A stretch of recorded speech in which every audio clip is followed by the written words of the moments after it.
लाखों से एक्टिविस्ट आएंगे। जंतर मंतर बाद में मैदान कम पड़ा तो रामलीला मैदान में वहां आंदोलन करेंगे, ये इन्होंने ऐलान किया। या इनके ऐलान के बाद में ये रिपोर्ट आया है सेकंड वाला सुप्रीम कोर्ट का, और ये रिपोर्ट आ गया। अब यहाँ ये वाला पहला पार्ट हो गया, और इसके बेस पे अभी कैंपेन फॉर जुडिशियल अकाउंटेबिलिटी जो प्रशांत भूषण जी वगैरह लोग हैं, उन सब लोगों ने नया पत्र दिया है कि एफआईआर करना चाहिए, और सूर्यकांत जी आप आदेश दीजिए एफआईआर का। ये एक पार्ट हो गया। लेकिन आपका मुद्दा जो है रेजिग्नेशन वाला, उस पर आता हूं मैं। तो पीडी दिनाकरण में क्या हुआ, उन्होंने पहले रेजिग्नेशन दिया और बाद में क्या बोला, मैं अपना रेजिग्नेशन वापस लेता हूं। तो राष्ट्रपति कार्यालय के तरफ से जवाब दिया गया कि आपका रेजिग्नेशन उसी दिन मंजूर माना जाता है जिस दिन से आपने दिया है, इसको कोई ऑफिशियल कुछ कंफर्मेशन की जरूरत नहीं है। तो अब ये लॉ मिनिस्ट्री क्यों देश की जनता को बेवकूफ बना रही है कि इनका रेजिग्नेशन के बारे में ना कंफर्मेशन दे रही है ना रिजेक्ट कर रही है। उन्होंने कम से कम ये डिक्लेयर करना चाहिए कि उसके उनके खिलाफ इंक्वायरी चालू है तो हम उनका रेजिग्नेशन एक्सेप्ट नहीं करते। लेकिन ऑलरेडी लॉ सेटल्ड है। आप लोगों ने ढूंढा क्या केस लॉ? आयुष देव सर इसी में एक सवाल और जोड़ देगा, उसका भी एक साथ आप जवाब दे दीजिएगा। अभी जो ये इलाहाबाद के जजेज पैनल में अभी भी इनका नाम है और तीसरे नंबर पर नाम है, तो क्या ये उस में शामिल भी होते हैं कि जहां पर इनको फैसला देना होगा, क्या ये उस बेंच में भी शामिल होते हैं क्या? क्योंकि अभी मेरे पास इस बारे में कोई जानकारी नहीं है, लेकिन जब ये अपना इस्तीफा सौंप चुके हैं और पैनल में हैं, तो क्या ये उस बेंच में शामिल होते हैं किसी बेंच में? नहीं, सुनिए, अच्छा सवाल है ये भी कॉमन मैन का, लेकिन इसका जवाब है ना, संजीव खन्ना साहब ने जब इनके खिलाफ का इंक्वायरी रिपोर्ट आया था ना, तभी सीजीआई ऑफिस ने क्लियर कर दिया था इनके सारे जुडिशियल वर्क निकाल लिए जाए, इनको कोई भी न्यायिक काम नहीं देने का। ये इन हाउस प्रोसीजर के तहत चीफ जस्टिस ऑफ इंडिया को अधिकार है। तो उसके तहत इनके पास में कोई केस तो नहीं थे। हाँ, तो वो आपका जो डर है वो मतलब उसका कोई चिंता का कारण नहीं है कि इनको कोर्ट में बैठने नहीं दिया जा रहा है। लेकिन आप एक गौर कीजिए, सैलरी तो ले रहा है ना भाई वो आदमी, बिल्कुल वो, और वो सैलरी कहां से आ रही है? उनके दादाजी ने कोई फिक्स डिपॉजिट थोड़ी करके रखा था भारत सरकार के पास। वो तो आप और हम जैसे सब लोग कॉमन मैन का पैसा है वो, हमारा पैसा है, देश का पैसा है। वो देश का पैसा ऐसे चोरों को देने के लिए है क्या? तो इसके लिए देखिए, संजीव खन्ना साहब का कल तारीफ किया प्रशांत भूषण जी लोगों ने कि उन्होंने इनके खिलाफ का रिपोर्ट पब्लिश किया, अच्छी बात है। वैसा ये डेमोक्रेसी है, इसमें क्या छुपाने का क्या है इसमें? तो ये ऐसा नहीं किया, लेकिन माहौल ऐसा है कि कम से कम उन्होंने उनका ड्यूटी किया तो उनका अभिनंदन करना पड़ता है। चलो ठीक है, लेकिन संजीव खन्ना साहब ने अपने कर्तव्य का वहन ठीक से नहीं किया। वो खुद आरोपी है डिरिलिक्शन ऑफ ड्यूटी के, क्योंकि चीफ जस्टिस ऑफ इंडिया के पास अधिकार था वो एफआईआर का ऑर्डर करे। उन्होंने एफआईआर का ऑर्डर क्यों नहीं किया? मतलब उन्होंने और उन्होंने, मुझे इतना बताइए, सारे जुडिशियल वर्क निकाल लिए, तो सरकार को क्या प्रॉब्लम है कि जब उनका सुप्रीम कोर्ट के पैनल ने रिपोर्ट दिया कि ये आदमी के घर में मिला हुआ पैसा, इसका कोई ये जो एक्सप्लेनेशन दे रहा है बकवास है, ये रिलायबल नहीं है, ये इस क्राइम को आंसरेबल है, तो क्लियर सरकार कहे कि ऐसे आरोपी को हम सैलरी नहीं देंगे। तो ये जो है ना, ये सरकार में भी कई ऐसे डफर नालायक लोग बैठे हुए डिसीजन मेकिंग में, तो उनके ऊपर भी कार्रवाई की जरूरत है। ये चीफ सेक्रेटरी वगैरह जो ऐसे काम करते हैं ना, कि जो इनको बचाने का काम करते हैं, उन पर भी कार्रवाई की जरूरत है। उनको लॉ नहीं मालूम क्या? अगर लॉ मालूम नहीं तो वहां बैठेगी वो तुम। तो ये भी सारे विषय हैं, तो इस पे कॉमन मैन का बार बार, यानी कि सर आप सीधा सीधा ये कह रहे हैं कि यशवंत वर्मा को बचा रहे हैं लोग, नेता जो बड़े नेता हैं वो यशवंत वर्मा को बचा रहे हैं, और इसीलिए यस, अभी तक कोई अधिसूचना जारी नहीं हुई है। बराबर है। और एक, अभी मुझे और एक बताता हूं मैं आपको। देखिए, एखादा जज ऑर्डर देते समय अगर कुछ गलती किया हम्म।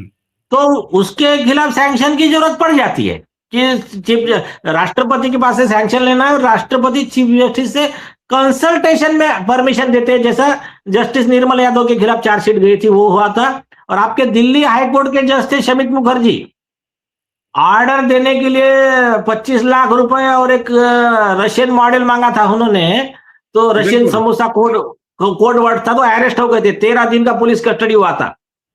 तो देखिए, जब आदेश देते समय जो ये काम करते हैं उस समय सैंक्शन की जरूरत पड़ सकती है, लेकिन एकदम इमीडिएट क्रिमिनल ऑफेंस किया उसको अरेस्ट करना जरूरी है, नहीं तो एविडेंस चले जाएंगे, ऐसे समय परमिशन की भी जरूरत नहीं होती है। तो एक ये हो गया। और दूसरी चीज, जो परमिशन की जरूरत वाला जो के वीरा स्वामी का क्लॉज था, 154 सीआरपीसी को उन्होंने उसमें बीच में अड़ंगा लगाया था। अभी जो नया भारतीय नागरिक सुरक्षा संहिता आया उसके हिसाब से वो स्टैट्यूटरी ओवररूल्ड है।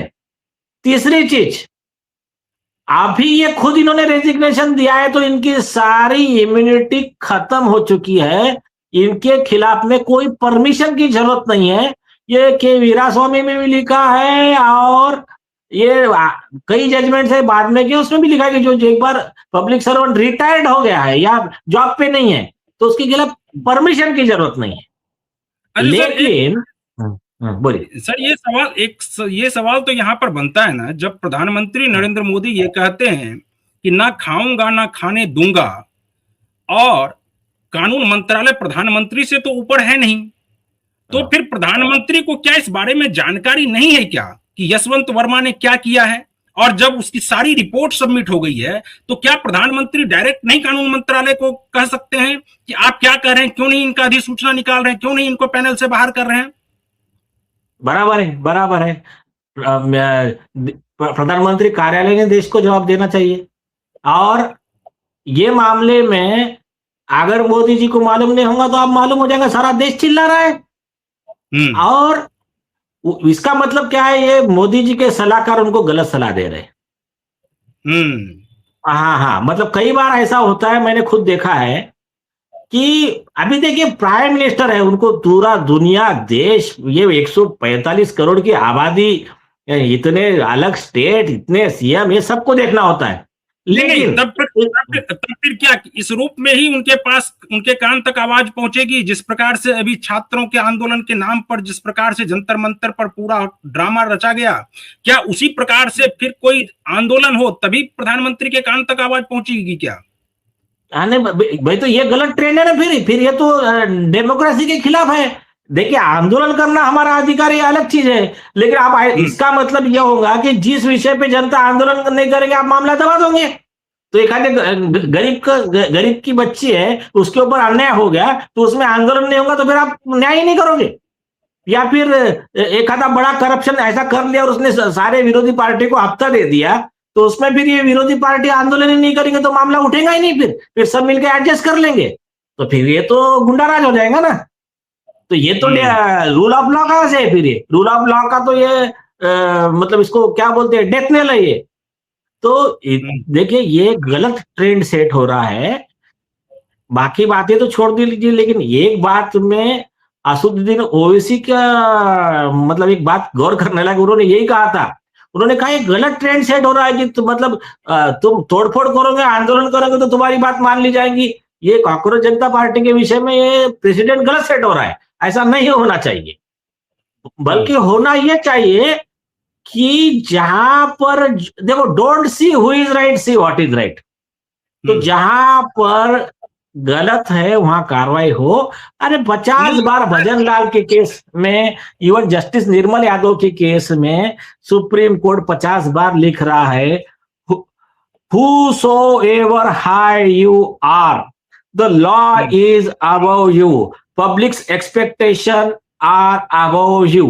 और उस पे वो किंग एडवर्ड का वगैरह एग्जाम्पल दे रहे हैं कि उन्होंने जज को पूछा कि तो क्या फिर मैं आपके अंडर में हूं, तो उन्होंने कहा कि king is under no one except God and law. ये सुप्रीम कोर्ट ने लिखा ऑर्डर में, और सच्चाई वही है कि वो चाहे कोई भी हो इस देश में, और के वीरास्वामी में खुद सुप्रीम कोर्ट ने माना कि भारतीय संविधान के तहत हाई कोर्ट जज, सुप्रीम कोर्ट जज, even chief justice of India, इनको किसी को भी क्रिमिनल ऑफेंस में प्रोटेक्शन नहीं है। एक दूसरी चीज, रमन लाल के केस में हाईकोर्ट ने बिना सीबीआई के परमिशन के एफआईआर का ऑर्डर किया हाईकोर्ट जज पे, उसको बाद में हाईकोर्ट सुप्रीम कोर्ट ने अपील किया। उसमें यह लिखा है कि भाई जिसका आपके जुडिशियल ड्यूटी से कोई कनेक्शन ही नहीं है, उसमें एफआईआर के लिए किसके परमिशन की जरूरत है? तो ये अरबों रुपया घर में छुपा के रखना, मनी लॉन्ड्रिंग करना, चोरी चकारी भ्रष्टाचार, तो ये कहां से पार्ट ऑफ ऑफिशियल ड्यूटी हो गया तुम्हारा? इसके लिए काय को सैंक्शन की जरूरत है?